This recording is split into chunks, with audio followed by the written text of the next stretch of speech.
السلام علیکم ورحمۃ اللہ وبرکاتہ۔ کیسے ہیں آپ سب؟ امید ہے انشاءاللہ اچھے ہوں گے۔ آپ سب کی دعاؤں سے میں بھی الحمدللہ بہت اچھی ہوں۔ اور بیچ میں آپ سب نے نوٹس کیا ہوگا میں نے دوسری کتاب شروع کی تھی، عورت پر اسلام کی مہربانیاں، جس کو میں نے بہت پہلے پڑھا تھا اور الفاظ تھوڑے سے مشکل ہیں، میرے لیے عالمہ نہیں ہوں میں، اور کوشش رہتی بس ٹچ میں رہنے کی، تو سمجھ میں بھی آ جاتا ہے، کچھ الفاظ سمجھ میں نہیں آتے، پر جو بھی ہے مفہوم ہمیں سمجھ میں آ جاتا ہے کہ ہم جو پڑھ رہے ہیں اور اس میں جو پڑھا ہے اس میں مقصد کیا ہے سیکھنے کا۔ تو پلیز اس پہ غور و فکر کرتے ہوئے غلطیوں کو نظر انداز کرتے چلیں اور آگے سنتے رہیں۔ تو جو پہلی کتاب چل رہی تھی میں اس کو واپس سے پڑھ رہی ہوں، کیونکہ جو ریگولر سن رہے ہوں گے بے شک وہ انتظار کر رہے ہوں گے۔ اولاد کی تربیت کے سنہرے اصول، اور اس کے آتھر ہیں پیر ذوالفقار نقشبندی صاحب دامن برکاتہ۔ ہمارے چل رہے تھے اولاد کی تربیت کے سنہرے اصول، جو کہ 12 تھے، اس میں سے 5 ہم پڑھ چکے تھے اور نمبر 6 ہم شروع کر رہے ہیں۔ اصول نمبر 6، واقعات بیان کرنا۔ چھٹا اصول، واقعات بیان کرنا، چنانچہ واقعات کو سن کر انسان کو تسلی بھی ہوتی ہے اور عمل کا بھی جی کرتا ہے۔ اللہ تعالیٰ قرآن مجید میں فرماتے ہیں وَكُلًّا نَقُصُّ عَلَيْكَ مِنْ أَنْبَاءِ الرُّسُلِ مَا نُثَبِّتُ بِهِ فُؤَادَكَ۔ اس لیے قرآن مجید میں یوسف علیہ السلام کا واقعہ، موسیٰ علیہ السلام کا واقعہ، اصحاب کہف کا واقعہ، یہ جتنے واقعات بتائے گئے یہ صرف وقت گزاری کے لیے نہیں ہے، سبق سکھانے اور سمجھانے کے لیے۔ بچوں کو بھی واقعات سے بات جلدی سمجھ میں آ جاتی ہے، اور آپ بھی اپنے بچوں کو واقعات سنایا کریں۔ قصص النبیین میں سے پڑھ کے واقعات سنائیں، نبی صلی اللہ علیہ وسلم کے معراج کا واقعہ، جنت جہنم کی تفصیلات، یہ ساری چیزیں سنائیں، ان کو بچے بڑے شوق سے سنتے ہیں۔ یاد ہے اس عاجز کو کہ سیف اللہ حضرت کے صاحبزادے بہت چھوٹا تھا، 3-4 سال کا۔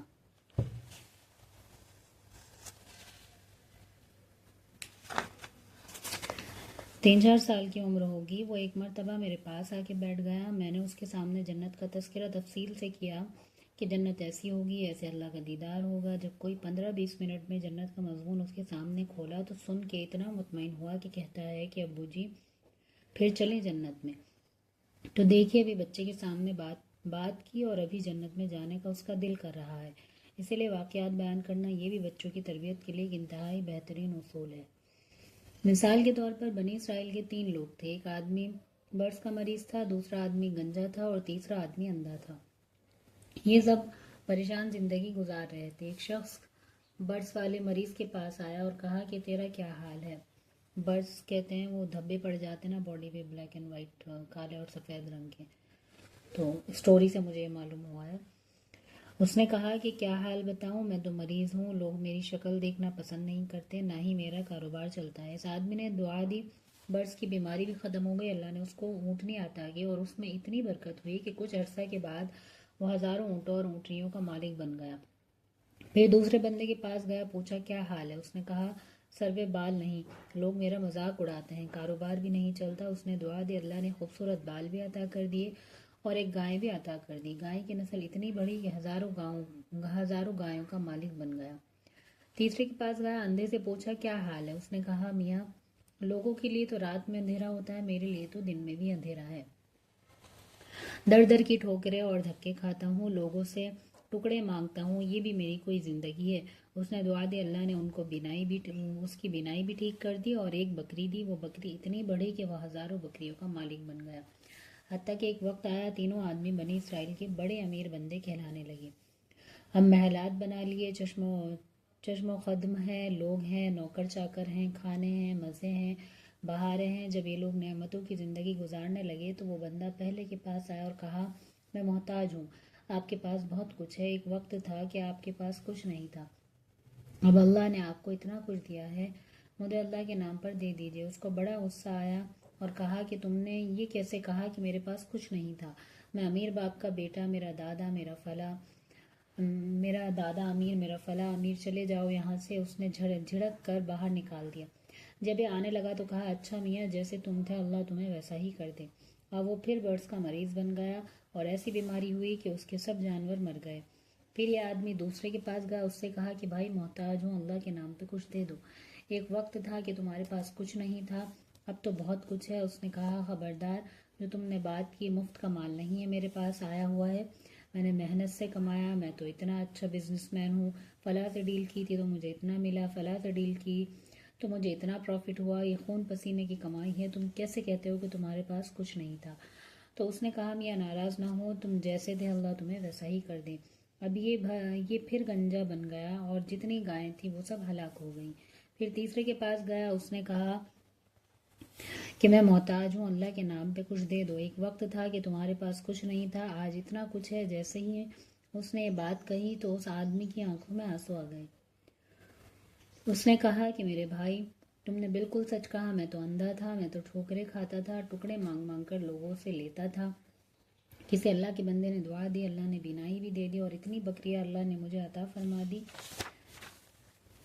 کہ آج اس اللہ کے نام پہ تم مانگنے کے لیے آئے ہو۔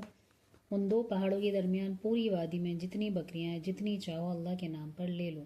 جب اس نے یہ بات کہی تو اس نے کہا کہ مبارک ہو، میں تو فرشتہ ہوں، اللہ نے 3 بندوں کے پاس امتحان کے لیے بھیجا تھا، 2 بندے اپنی اوقات کو بھول گئے، اللہ نے نعمتیں واپس چھین لی، تم نے اپنی اوقات کو یاد رکھا، اللہ تمہارے مال میں اور برکت عطا فرمائے۔ چنانچہ وہ آدمی پوری زندگی ناز و نعمت میں پلتا رہا۔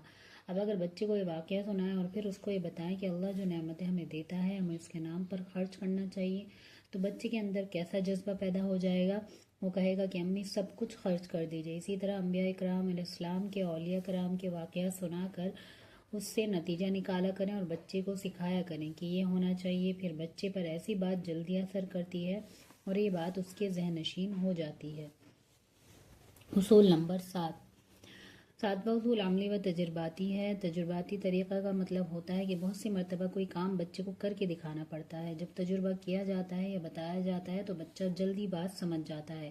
جیسے اللہ کے رسول صلی اللہ علیہ وسلم نے صحابہ رضی اللہ عنہ کو فرمایا، تم ایسے نماز پڑھو جیسے مجھے نماز پڑھتے دیکھتے ہو۔ یہ ایک تجرباتی طریقہ ہے، کر کے دکھانا اور پھر دوسرے کو کہنا کہ ایسے کرو۔ اس لیے ماں باپ کو بھی چاہیے کہ وہ بعض مرتبہ بچوں کو بھی کام کرنے کے لیے اس طریقے کو اختیار کریں، ان کو بتائیں کہ کیسے کیا جاتا ہے۔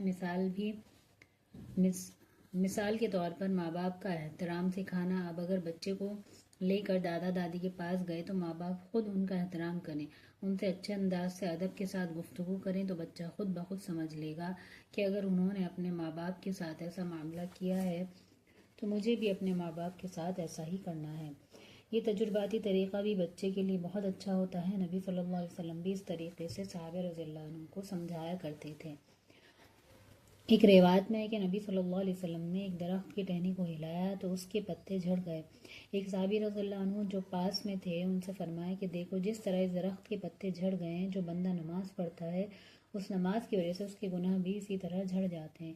ایک صحابی رضی اللہ عنہ کو نہر کی مثال دے کے سمجھایا کہ اگر کوئی بندہ 5 وقت نماز پڑھے گا اس کے دل پر گناہوں کی میل بھی نہیں رہے گی۔ یہ تجرباتی طریقہ کہلاتا ہے۔ چنانچہ ابو سعید خدری رضی اللہ عنہ فرماتے ہیں کہ نبی صلی اللہ علیہ وسلم نماز پڑھنے مسجد میں تشریف لے جا رہے تھے تو ایک لڑکا بکری کی کھال اتار رہا تھا، لیکن اس کو کھال اتارنے کی سمجھ نہیں تھی۔ نبی صلی اللہ علیہ وسلم اس کے جب قریب پہنچے تو فرمانے لگے کہ ہٹو، میں تمہیں کھال اتارنے کا طریقہ سمجھاؤں۔ پھر نبی صلی اللہ علیہ وسلم نے کھال اور اس کے گوشت کے درمیان اپنا ہاتھ داخل کر دیا اور جب اس کو زور سے دبایا تو آپ کی بغل تک پورا ہاتھ اندر چلا گیا۔ اب دیکھیں اللہ کے حبیب صلی اللہ علیہ وسلم اس بچے کو ایک کام کر کے دکھا رہے ہیں۔ سبحان اللہ، یہ تجرباتی طریقہ بہت سی مرتبہ بچوں کے لیے بہترین طریقہ بن جاتا ہے۔ اصول نمبر 8، نیک کام میں معاونت کرنا۔ 8واں اصول نیک کام میں بچوں کی معاونت کرنا۔ اگر بچہ نیک بننا چاہتا ہے تو ماں باپ کو چاہیے کہ نیک بننے میں اس کی معاونت کریں۔ طبرانی میں ابو ہریرہ رضی اللہ عنہ کی روایت ہے، نبی صلی اللہ علیہ وسلم نے ارشاد فرمایا کہ جو چاہے کہ اس کی اولاد نافرمان نہ بنے تو اس کو چاہیے کہ نیک کام میں بچوں کی معاونت کرے، یعنی بچوں کو نیکی کے اسباب مہیا کرانے چاہیے۔ نیکی کے لیے کہہ تو دینا مگر ان کی معاونت نہ کرنا، یہ تو کوئی بات نہیں ہوئی۔ چنانچہ کئی جگہ پر دیکھا کہ باپ تو خود نماز نہیں پڑھتا اور بچے کو ڈانٹتا ہے کہ تم نے نماز کیوں نہیں پڑھی۔ بھائی، بچے کو نماز پڑھنے کے لیے اگر آپ فرما رہے ہیں تو خود بھی تکلیف اٹھا لیجئے۔ اس بچے کے سامنے جب آپ نماز پڑھیں گے تو وہ بچہ خود آ کے آپ کے ساتھ نماز پڑھنا شروع کر دے گا۔ اصول نمبر 9، بچوں کے درمیان برابری کرنا۔ 9واں اصول بچوں کے درمیان مساوات اور برابری رکھنے کی پوری کوشش کرنا۔ چنانچہ بہت سی مرتبہ ماں باپ کسی ایک بچے کو بہت اہمیت دیتے ہیں، چھوٹا ہو یا بڑا ہو، پھر اس سے دوسرے بچوں کو جلن ہوتی رہتی ہے۔ اس کی دلیل قرآن عظیم الشان میں ہے۔ دیکھیے سیدنا یعقوب علیہ السلام کو یوسف علیہ السلام سے خصوصی انسیت تھی، نتیجہ کیا نکلا؟ باقی بھائیوں کے دل میں حسد پیدا ہو گئی۔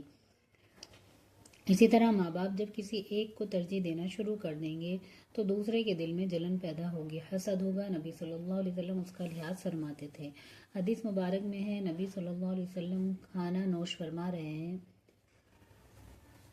اور آپ کے دائیں جانب ایک چھوٹا سا بچہ آ کے بیٹھ گیا۔ اللہ کے نبی صلی اللہ علیہ وسلم نے پانی بچایا تو آپ کے بائیں طرف بڑی عمر کے ایک صحابی رضی اللہ عنہ بیٹھے ہوئے تھے۔ آپ کا جی چاہتا تھا کہ آپ اس صحابی رضی اللہ عنہ کو پانی دیں، لیکن آپ نے دائیں طرف والے بچے سے پوچھا کہ تم میرے دائیں طرف ہو، تمہارا حق زیادہ بنتا ہے، اگر اجازت دو تو یہ پانی میں بائیں طرف والے کو دے دوں۔ وہ بچہ سمجھدار تھا، کہنے لگا اللہ کے نبی صلی اللہ علیہ وسلم آپ کے بچے ہوئے پانی میں تو میں کسی کو اجازت نہیں دوں گا۔ اللہ اکبر۔ اللہ کے نبی صلی اللہ علیہ وسلم نے بچے کو پینے کے لیے پانی عطا فرمایا۔ اسی لیے علماء نے لکھا کہ بلا وجہ بچوں میں تفضیل کرنا یہ حرام ہے، سب بچے ہیں۔ کئی گھروں میں بچیوں پر بڑی فوقیت دی جاتی ہے، بیٹوں کو تو ایسے دیکھتے ہیں جیسے کوئی وقت کا شہزادہ ہوتا ہے۔ یہ غلط بات ہے، بیٹا بھی اولاد ہے اور بیٹی بھی اولاد ہے، وہ بھی انسان ہے اور یہ بھی انسان ہے۔ اس لیے ماں باپ کی محبت کا تعلق سب بچوں اور بچیوں کے لیے برابر ہونا چاہیے۔ اصول نمبر 10، سنت کا اہتمام۔ 10واں اصول، بچوں کو سنت کا اہتمام سمجھانا۔ ماں کو چاہیے کہ ہر موقع پہ بتائے کہ بیٹے یہ نبی صلی اللہ علیہ وسلم کی سنت ہے۔ پہلے آپ صلی اللہ علیہ وسلم کی محبت دل میں بٹھائی جائے، پھر جب آپ بتائیں گے کہ ہمارے حبیب صلی اللہ علیہ وسلم ایسے کرتے تھے تو بچہ شوق سے ویسے کرے گا۔ سیرت کی مثال نیلے آسمان کی طرح ہے، دنیا میں جہاں بھی آپ ذرا آنکھ اٹھائیں آپ کو نیلا آسمان نظر آئے گا۔ زندگی کی کسی موڑ پہ بھی آپ کھڑی ہیں، ذرا آنکھ اٹھا کے دیکھیں، میرے آقا صلی اللہ علیہ وسلم کی سیرت آپ کو نیلے آسمان کی طرح نظر آئے گی۔ ہر قدم پہ رہنمائی، ہر جگہ پہ رہنمائی، کوئی زندگی کا گوشہ ایسا نہیں جس میں میرے آقا صلی اللہ علیہ وسلم نے رہنمائی نہ دی ہو۔ اس لیے سب سے آسان طریقہ یہ ہے کہ بچے کو سنت کی عظمت سکھائے، اس کے دل میں سنت کی اتباع کا شوق پیدا کریں اور بتا دیں کہ میرے بیٹے ایسا کرنا ہے۔ اس طرح بچے کی خود بخود تربیت ہوتی ہے۔ تو یہ میں یہیں پہ فنش کر رہی ہوں، انشاءاللہ ہم نیکسٹ ریڈنگ میں آگے کا لیتے ہیں۔ پسند آ رہا ہے تو چینل کو سبسکرائب کرتے چلیں، لائک کریں، لوگوں تک شیئر کریں، اور کچھ بھی آپ کو لگ رہا ہے ہمیں ٹپس دینے چاہیے تو کمنٹ میں بتائیں۔ اللہ حافظ، فی امان اللہ۔